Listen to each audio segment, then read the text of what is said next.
शहरामध्ये सनसनाटी ठरलेले आबा कांबळे खून खटल्याची सुनावणी जिल्हा न्यायालयात संपली असून शुक्रवारी विशेष न्यायाधीश संगीता शिंदे यांनी या खून प्रकरणातील 7ही आरोपींना जन्मठेपेची शिक्षा सुनावली आहे। सुरेश उर्फ गामा अभिमन्यू शिंदे, रविराज दत्तात्रय शिंदे, अभिजित उर्फ गणेश चंद्रशेखर शिंदे, प्रशांत उर्फ आप्पा पांडुरंग शिंदे, निलेश प्रकाश महामुनी, तैसीफ गुडुलाल विजापुरे, नितीन उर्फ ईश्वर भालचंद्र खानोरे अशी 8 जन्मठेपेची शिक्षा झालेल्या आरोपींची नावे आहेत। यामध्ये थोडक्यात हकीकत अशी की सन 2004 मध्ये सुरेश उर्फ गामा अभिमन्यू शिंदे यांचा मुलगा ऋतुराज शिंदे याचा खून आबा कांबळे आणि त्यांच्या साथीदारांनी केला अशा आशयाची फिर्याद 7/7/2018 रोजी सुरेश उर्फ गामा शिंदे वगैरे नमूद आरोपींनी मिळून कांबळे यांचा मोबाईल गल्ली येथे धारदार शस्त्राने खून केला अशी फिर्याद दाखल करण्यात आली होती। यात एकूण 28 साक्षीदार तपासण्यात आले। 7/8/2019 रोजी सरकार पक्षातर्फे साक्षीदार क्रमांक 1 यास तपासलं होतं। त्यानंतर न्यायालयाने निकालाकरता 26/4/2024 ची तारीख दिली होती। शुक्रवारी 1:10 च्या सुमारास न्यायालयाने आरोपी व आरोपींच्या वकिलांसमोर निकालाचं वाचन केलं। त्याप्रमाणे 7ही आरोपींना भारतीय दंडविधान कलम 302, 120 ब,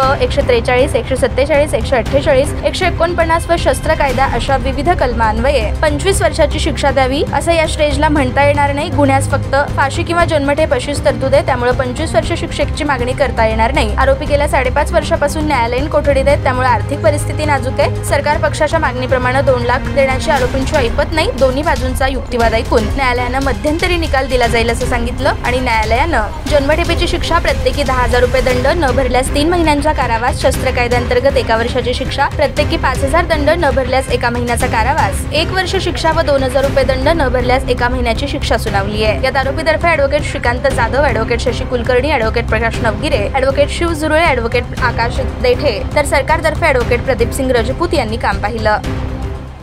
नागपूर जिल्ह्यातील जिल्हा व सत्र न्यायाधीश श्रीमती शिंदे मॅडम यांनी आज रोजी आबा कांबळे खून प्रकरणातील आरोपी सुरेश शिंदे, रविराज शिंदे, अभिजित शिंदे, प्रशांत शिंदे, निलेश महामुनी, तौसीफ विजापुरे आणि विनीत खानोरे या सर्व आरोपींना खुनाच्या अपराधाखाली दोषी धरून जन्मठेपेची शिक्षा सुनावलेली आहे। तसेच शस्त्र अधिनियम कायद्याखाली देखील दोषी धरून शिक्षा सुनावलेली आहे। तसंच बेकायदेशीर जमाव जमवून निगरूनपणे खून केला या बाबतीत देखील दोषी धरून शिक्षा सुनावलेली आहे।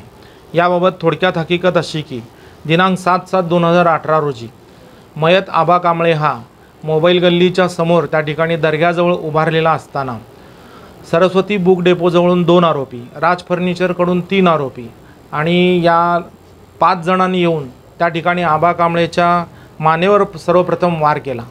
आबा कांबळेला पळायला जागा न राहिल्यामुळे तो मोबाईल गल्लीमध्ये पळत सुटला। त्यावेळेला समोरून गामा पैलवान व त्याचा इतर साथीदार त्या ठिकाणी आले आणि या सर्व साथी आरोपींनी त्या आबा कांबळेला त्या ठिकाणी आबा कांबळे पाय घसरून त्या ठिकाणी पडलेला असताना त्याला कोयत्यानं गंभीररित्या जखमी करून त्याचा खून केलेला होता। जवळपास आबा कांबळेच्या शरीरावर 56 जखमा या ठिकाणी झालेल्या होत्या। पोलिसांनी या घटनेचा तपास करण्यापूर्वी यातील मैताचा भाचा शुभम धुराव यानं फौजदार चौडी पोलीस स्टेशनला फिर्याद नोंदवली असता पोलीस निरीक्षक संजय जगताप आणि त्यानंतर त्यावेळचे ACP मॅडम दीपाली काळे मॅडम डॉक्टर यांनी या गुन्ह्याचा तपास करून न्यायालयामध्ये दोषारोपपत्र दाखल केलेलं होतं। सदरचा खटला सिद्ध करण्यासाठी, आरोप सिद्ध करण्यासाठी सरकार पक्षाच्या वतीने एकूण 28 साक्षीदार तपासण्यात आले। त्यामध्ये 2 नेत्र साक्षीदार होते की ज्यांनी ही सदरची घटना आपल्या डोळ्यांनी पाहिलेली होती। त्यातला एक साक्षीदार जो होता तो साक्षीदार ऋतुराज शिंदेच्या खून खटल्यातील आरोपी होता आणि दुसरा साक्षीदार हा मयत आबा कांबळे याचा मित्र होता। त्यांनी या ठिकाणी जी घटना डोळ्यानं त्यांनी पाहिली त्या घटनेची सर्व हकीकत न्यायालयामध्ये या ठिकाणी सांगितलेली आहे। त्याच पद्धतीनं त्या घटनास्थळावरून जे CCTV फुटेज इतर 2 दुकानातून प्राप्त करून घेण्यात आले होते ते CCTV फुटेजेस आम्ही न्यायालयामध्ये सादर केले। त्यानंतर CCTV फुटेजेस आम्ही फॉरेन्सिक लॅबला पाठवले होते की जेणेकरून त्याच्यामध्ये कोणत्याही पद्धतीची छेडछाड करण्यात आलेली नाही आहे, त्याचा पुरावा सरकार पक्षाच्या बाजूने आलेला होता। या सर्व आरोपींना अटक केल्यानंतर आरोपींचे कपडे जप्त करण्यात आलेले होते। त्या कपड्यांवर रक्ताचे डाग होते। रक्ताचे डाग कपड्यांवर असल्यानंतर ते सिद्ध करण्याची जबाबदारी आरोपीवर जाते की त्यांच्या कपड्यावर रक्ताचे डाग कसे आले। रक्ताचे कपडे आम्ही फॉरेन्सिक लॅबला पाठवले होते, ते मानवी रक्त असल्याचं आणि आबा कांबळेचं रक्त असल्याचं पुरावा त्याचा रिपोर्ट आम्ही न्यायालयामध्ये सादर केला। त्यानंतर हे जे नेत्र साक्षीदार 2 आहेत आणि हे सर्व आरोपी आहेत. यांचे मोबाईल फोन जप्त करण्यात आलेले होते. तर ते सर्व मोबाईल फोनचे जे कंपन्या आहेत त्यांना पत्रव्यवहार करून त्या आरोपींचे आणि नेत्र साक्षीदारांचे कॉल डिटेल्स मागवण्यात आलेले होते. तर त्याच्यावरून हे आरोपी घटनेच्या दिवशी घटनेच्या वेळी त्या ठिकाणी घटनास्थळावर असल्याचं लोकेशन रिपोर्ट आम्हाला प्राप्त झालेला होता. त्यानंतर दोन्ही नेत्र साक्षीदारांचा देखील घटनेच्या वेळी घटनेच्या दिवशी त्या ठिकाणी ते असल्याचं लोकेशनचा रिपोर्ट प्राप्त झालेला होता. तो आम्ही न्यायालयामध्ये सादर केला. तो सरकार पक्षाच्या बाजूने होता. त्यानंतर सर्व आरोपींनी गुन्ह्याच्या तपासाच्या वेळेला त्यांच्याकडून जे हत्यार गुन्ह्यामध्ये वापरलेले आहेत ते हत्यार त्या ठिकाणी त्यांनी जमा केलेले होते. त्या हत्यारावर रक्ताचे डाग होते. ते सुद्धा आम्ही फॉरेन्सिक लॅबला पाठवले होते. त्याच्यावर आबा कांबळेचं रक्त आलेलं होतं. ज्या कोयत्याने मारलं त्या कोयत्यावर आबा कांबळेचे केस चिकटलेले होते. त्याचा आम्ही DNA रिपोर्ट त्या ठिकाणी मागून घेतला. तो सुद्धा सरकार पक्षाच्या बाजूने होता.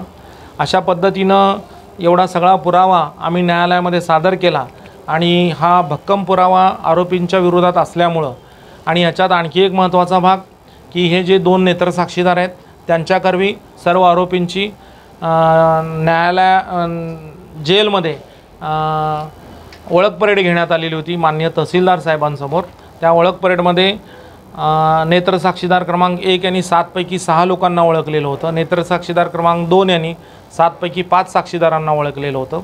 जरी 2 किंवा 1 साक्षीदारांना ओळखलेलं नसलं तरी इतर पुरावे त्यांच्या विरुद्ध असल्यामुळे आरोपींच्या विरुद्ध असल्यामुळे किंवा सरकार पक्षाने इतर पुराव्यांच्या आधारे त्यांनी केलेला अपराध न्यायालयामध्ये सिद्ध केलेला असल्यामुळं सरकार पक्षाचा युक्तिवाद ग्राह्य धरून यातील सर्व आरोपींना आबा कांबळेचा खून केल्या प्रकरणात दोषी धरून जन्मठेपेची शिक्षा सुनावलेली आहे. जन्मठेपेचा नेमका कालावधी किती असणार आहे आणि आरोपीने ऑलरेडी किती शिक्षा भोगली? जन्मठेपेचा कालावधी हा त्यांचा जन्म असेपर्यंत असा असतो. परंतु जन्मठेपेची शिक्षा दिल्यानंतर ती शिक्षा भोगून घ्यायचं काम हे सरकारचं असतं. सरकारला या ठिकाणी शिक्षा कमी करण्याचे अधिकार कायद्यानं दिलेले आहेत.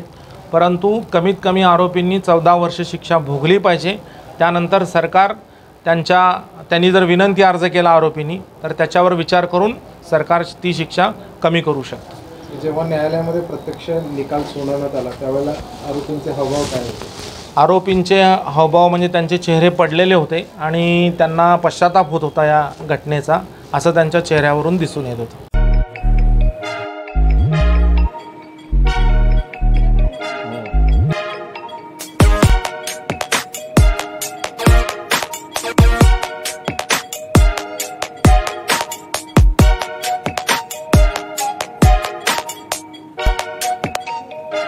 सोलापूर शहरातील सुप्रसिद्ध हॉस्पिटल म्हणजे सेंट्रल मल्टी स्पेशालिटी हॉस्पिटल मागील अनेक वर्षापासून सेवा बजावत आहे. 24 तास इमर्जन्सी सर्व्हिस, मॉडर्न टेक्नॉलॉजी, अनुभवी डॉक्टर्स तसेच अत्याधुनिक तंत्रज्ञान सुविधांनी सुसज्ज स्त्रीरोग प्रसूती विभाग, ऑर्थोपेडिक विभाग, मेडिकल विभाग आणि इतर एकमेव नाव म्हणजे सेंट्रल मल्टी स्पेशालिटी हॉस्पिटल.